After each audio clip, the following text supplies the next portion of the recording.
so let's get into this New Jersey drone thing that everyone's talking about these days. Right. You sent me a bunch of crazy stuff, social media threads, news reports, articles, and honestly, the more I read, the more questions I have. Well, that's often the case with these kinds of mysteries. Yeah. There's a lot more heat than light, especially early on. Yeah, so for our deep dive today, we're gonna try and sift through all this stuff and try to figure out what are the actual facts here. Right. And where is the line between actual reporting and just pure speculation. Exactly. And most importantly, like, what does this all mean for you, the listener? That's good. Okay, so where should we start? Let's set the scene. Okay. We're talking about drones appearing in the night sky over New Jersey. Mm-hmm. Sightings reported pretty much every night. Wow. Since November 18th. Every night. Except for Thanksgiving, apparently. Oh, interesting. But what's really gotten people's attention are the descriptions. Okay. Some folks are saying these drones are huge. Right. Like the size of cars. Yeah, I've heard that. And flying in formations. Interesting. Yeah. So that's where things get a little hazy. Okay. Size perception at night can be really tricky. Yeah. If you just see a light in the sky, you don't have any clear reference point. Yeah. It's really easy to overestimate its size. Yeah. It could be a small drone that's relatively close. Yeah. Or it could be a large aircraft much further away. Uh-huh. And the lack of daytime sightings is interesting too. Yeah. So could some of these sightings just be people misidentifying aircraft? Yeah, definitely. I mean, people can tell the difference between a plane and a drone, right? You would think so. Yeah. But what the social media sources you sent over actually makes a really compelling argument about this. Yeah. He points out that a lot of the footage circulating online is undeniably just planes. Okay. People are zooming in on lights in the sky and freaking out. Yeah. And it turns out to be a planet. Oh, wow. Or a star. Okay. You know. I have to admit that's kind of funny. Yeah. Yeah. But this same source also believes that there are real drones involved too. Right. He seems to think it's a mix of things. Yeah. Misidentified aircraft. Yeah. Some mischievous hobbyists enjoying all the attention. Sure. And then, well, there's one theory he puts forward that really makes you think. The government tactic theory. Exactly. Yeah. He suggests that this whole thing could be orchestrated, or at least fueled by the government to stoke fear of drones. Right. Yeah. That's a very provocative idea. It is. And to understand it, we Yeah. need to kind of look at the bigger picture. Yeah. There's been a growing push to ban Chinese-made drones. Well, right. Citing security risks. Go. The argument is that these drones can be used for surveillance or data collection. Right, and that attempt to include the ban in the National Defense Authorization Act, while it failed, it did fail. Definitely signals that this is a topic. It does. With some serious momentum behind it. Yeah, it definitely does. Yeah. So this social media source we're discussing is pretty skeptical about these security claims. Okay. He even calls out a news reporter and a New York State representative for spreading what he calls misinformation. Okay. Specifically the claim that it's illegal to fly drones at night. Wait, so it's not illegal to fly drones at night? No, not with proper authorization from the FAA. Okay. There are specific rules you have to follow. Got it. Like using anti-collision lights. But it's definitely not a blanket ban. Okay. And this, he argues, is part of a larger pattern. Using fear and misinformation to sway public opinion. So if this source is right, these drone sightings could be a way to drum up support for the ban. Potentially? I mean, what better way to get people on board than to make them afraid of what's lurking in the sky? Yeah, that's the core of his argument. Right. Whether it's intentional or just a convenient byproduct. Yeah. These mysterious drones are feeding into existing anxieties about privacy and security in the age of drones. It's certainly food for thought. Yeah. But let's shift gears for a moment and talk about the sightings near military bases. Yeah. That has to be raising some serious red flags, right? Absolutely. Yeah. So most military installations and a lot of critical infrastructure have what are called geozones. Oh, geozones? What are those?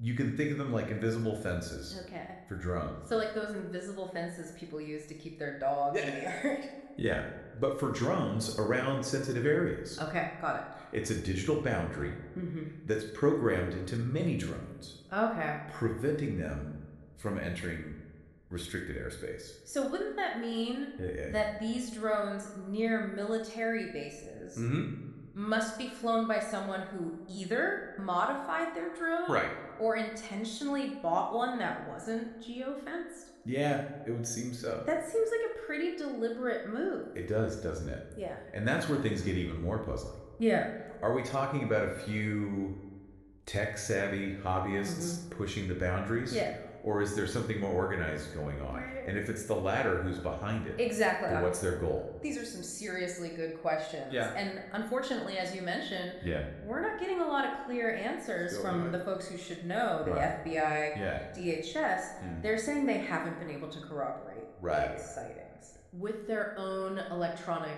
detection systems. That's interesting. Yeah. And they're even suggesting that a lot of these reports could be, you guessed it, let me get misidentified aircraft. Misidentified aircraft. Okay. So we've got possibly confused people, maybe mischievous hobbyists, and potentially even a government-fueled fear campaign. Right. But what about the local officials? Now, what about them? And lawmakers in New Jersey? Yeah. They seem to be taking this pretty seriously. They are. Yeah. And understandably so. Yeah. I mean, they're the ones on the ground. Right. They're the ones hearing from their constituents. Yeah. Seeing these drones with their own eyes. Yeah. Yet they're getting very little information from federal agencies. Yeah. I can see how frustrating that would be. It is. Yeah. It's like being told not to worry about a strange noise in your house when you're the one who has to live with it. Exactly. Right? That lack of transparency just fuels distrust and speculation. Absolutely. And it leads to some, shall we say, less than ideal solutions being proposed. Yeah. Like shooting down the drones. Yeah. Yeah, I've seen those comments online, people saying, get your shotgun. Get your shotguns. Yeah. But that can't be legal, can it? It can't. And wouldn't that be incredibly dangerous? Yeah, you're absolutely right. Yeah. It's highly illegal and incredibly dangerous. Right. Drones have lithium batteries that can explode if hit, causing fires. Oh my gosh. And then there's the whole issue of stray bullets. Oh yeah. Shooting into the sky is never a good idea. Right. Especially when you don't know what you're shooting at. Not to mention, even if you did manage to hit one of these drones, how much useful information would you actually get? Right. It's not like it's going to have a note attached saying, all right, here's our business card. Hi, it's us, the mysterious drone operators. Yeah, exactly. Here's our business card. You might be able to identify the make and model. Right. But that's about it. Yeah. It wouldn't tell you who's flying it or what their purpose was. So where does that leave us? Yeah, good question. We've got a whole lot of questions and very few answers. Yeah, and it raises some pretty fundamental questions that are relevant to everyone. Okay. Not just folks in New Jersey. Okay. Think about it. Yeah. If these unidentified drones can fly over military bases and critical infrastructure with apparent ease, what's stopping them from flying over your house? Okay, now that is a slightly chilling thought. It's a reality we have to face. Yeah. This mystery, regardless of who's behind it, forces us to think about the growing presence of drones in our lives and what that means for our privacy and security. Do we need stricter regulations? Good question. How do we balance individual rights with the need to protect sensitive locations? These are really important questions. Yeah, and how do we even begin to have those conversations when there's so much uncertainty and misinformation swirling around? Okay. Well, that's what we're here to do. Okay. Let's keep digging into the sources you've shared and see if we can shed a little more light on this whole situation. What stands out to you from what we've discussed so far? Yeah, that's a good question. Honestly, the thing that keeps sticking with me is that social media sources theory about the government potentially using these sightings to their advantage. Yeah. It's a bold claim. It is. But the timing is certainly interesting. Yeah, the timing is interesting. Yeah. It is, and I think it's worth exploring further. Okay. We need to look at the arguments for and against the Chinese drone ban. Okay. Examine the role of the media in shaping public opinion. And consider what this all means for the future of drone technology. Sounds like we've got a lot more ground to cover. We do. Ready to dive deeper? Absolutely. Let's get into it. All right. It's interesting you bring up the timing of these drone sightings because it really does make you wonder if there's a connection to this push for the Chinese drone ban. Yeah, let's unpack this a little more. Okay. If someone was trying to sway public opinion, yeah, wouldn't stirring up some fear around drones in general? It definitely could be. Yeah. Be a pretty effective strategy. Right. Think about how people react to the unknown. Yeah. When you don't have clear information about who's doing something and why. Yeah. It's easy for fear and speculation to fill the void. And the media plays a role in this too, right? Absolutely. I mean, some of these headlines are pretty attention-grabbing, to say the least. Well, there's a fine line between reporting on a genuine concern and sensationalizing a story. Right. And when it comes to drones, there's already a lot of pre-existing anxiety and distrust. Right, like those dystopian sci-fi movies. Exactly. Where drones are always spying on people, or even worse. Or being used as weapons. And then used as weapons. Yeah. Yeah. Those kinds of images stick with people. Yeah. Whether they realize it or not. Right. So even if these drone sightings turn out to be completely benign, right, the fact that they're happening at a time when there's already a debate about the security risks of drones is bound to amplify those concerns. And that could potentially give more leverage it could. To those who are pushing for the ban? It could, yeah. The failed attempt to include the ban in the National Defense Authorization Act might seem like a setback. It might. But it also shows that there's significant support there is, for this kind of legislation. There is. So do you think this whole drone mystery, whether intentional or not, could end up being the thing? It's certainly a possibility that pushes the ban over the finish line. Right. And if this ban does go into effect, what kind of precedent does it set? Yeah. What kind of precedent does it set? Could we see similar bans on other technologies? Right. Could we see bans on other technologies? Based on national security concerns. Based on national security concerns, exactly. That's a good point. Yeah. It's not just about drones. Right. It's about the broader implications. For technological innovation and how we balance security with individual freedoms. So for those of us who are following this story, maybe even feeling a little uneasy about these unidentified drones buzzing around, what can we do? Should we just be sitting here feeling powerless and anxious? Well, that's where that social media source's advice comes back into play. The one who suggested we stop looking at the sky. Oh, right. Okay. Now, I know that might sound a bit fatalistic. But his point is that fear thrives on attention. Okay. The more we focus on these drones, the more power we give them. But isn't that just burying our heads in the sand? Well, shouldn't we be trying to get to the bottom of this? Those are valid points. Yeah. Demanding answers from the authorities. Right. I don't think anyone's suggesting that we should just ignore the issue entirely. Right. But his point is that we need to be mindful of how we engage with this story. Got it. We don't want to feed into a cycle of hype and fear that ultimately benefits those who are seeking to exploit this situation. So it's about finding that balance between staying informed and not letting fear consume us. Exactly. And that brings us back to the importance of critical thinking. We need to evaluate the information we're getting. Consider the source. And be aware of potential biases. Not everything you read online or see on the news is necessarily accurate or representative of the whole picture. Which is why deep dives like this are so valuable. Exactly. We're trying to take a step back. Look at the sources critically and separate fact from fiction. That's what we're doing. So we're being critical thinkers, not letting fear get the best of us. But what about the practical side of things? Is there anything we can do to actually protect ourselves? That's where things get a little tricky. Especially if these drones really are a threat to our privacy. Right. Now there's no easy answer. There's no easy answer. Right. But this incident is definitely highlighting the need for better drone detection and identification systems. We need to be able to quickly and accurately determine who's flying these drones, where they're coming from, and what their purpose is. I imagine that would be pretty complex. It definitely is, considering how many drones are out there. Right. But the technology exists.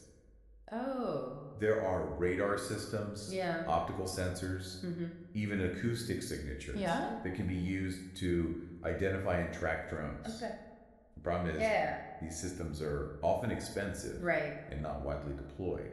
This whole New Jersey situation, though, might be the thing that spurs more investment. Okay, so kind of a silver lining. Yeah. Maybe this whole drone mystery Right. will actually lead to better security. It could. And a more robust system for managing our increasingly crowded airspace. It's a possibility. It might also lead to stricter regulations for drone operators. It might. What kind of regulations? Oh, we might see things like more stringent licensing requirements. Okay. Limitations on where and when drones can fly.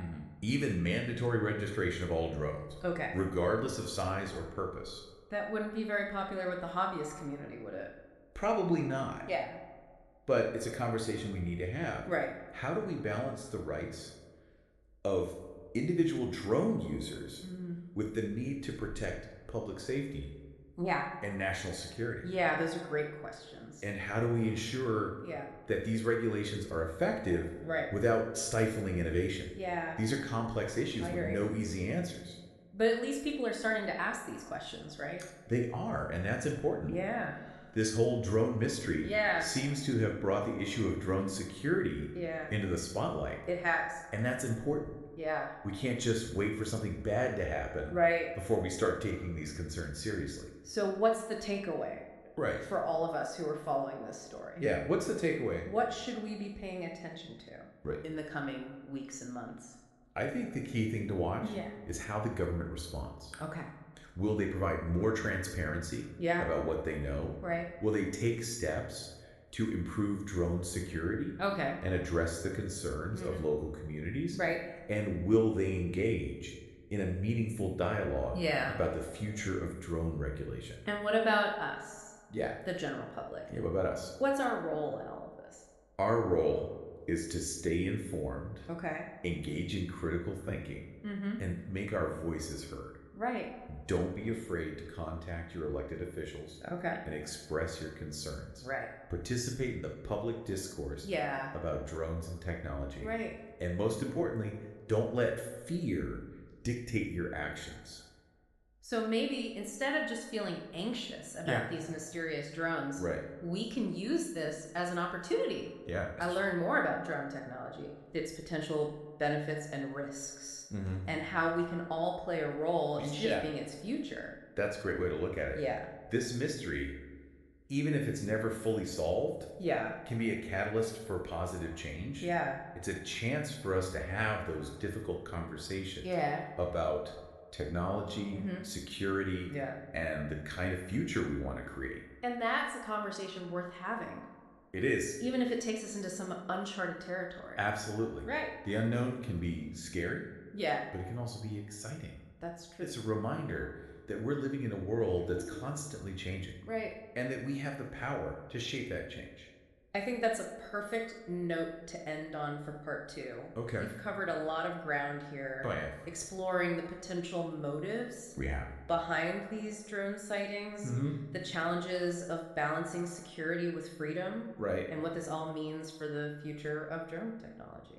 But we still have that big question looming. We do. Who's flying these drones and why? Yeah. And are we any closer to finding out? Yeah, that's the $1 million question, isn't it? Yeah. Honestly, there's no guarantee we'll ever get a definitive answer. Okay. It's possible this will just remain a mystery. One of those unsolved cases that people keep debating for years to come. But even if we never find out who's behind it, this whole situation has definitely gotten people thinking. It has. About the bigger picture. Yeah. You know, about the role of drones in our lives and how we navigate this rapidly changing technological landscape. I think that's one of the most important takeaways from all of this. Yeah. Regardless of whether these particular drone sightings turn out to be malicious or benign, they've served as a kind of wake-up call. Right. Okay. The spotlight has suddenly been shown on the fact that our airspace is becoming more complex, more contested, and we need to figure out how to manage that. And it feels like this is just the tip of the iceberg, right? Absolutely. Drone technology is only going to become more prevalent in the years to come. It is. So how do we prepare for that future? Right. How do we prepare for that future? How do we as individuals engage with this technology in a way that feels informed and empowered? Rather than just anxious and overwhelmed. Well, I think it goes back to what we were discussing earlier. Stay curious, Right. stay informed, Okay. and don't be afraid to ask questions. Yeah, okay. If you see something unusual, right. report it to the authorities, Mm-hmm. but also take the time to learn more about drones. Yeah. How they work, their capabilities and limitations. Right.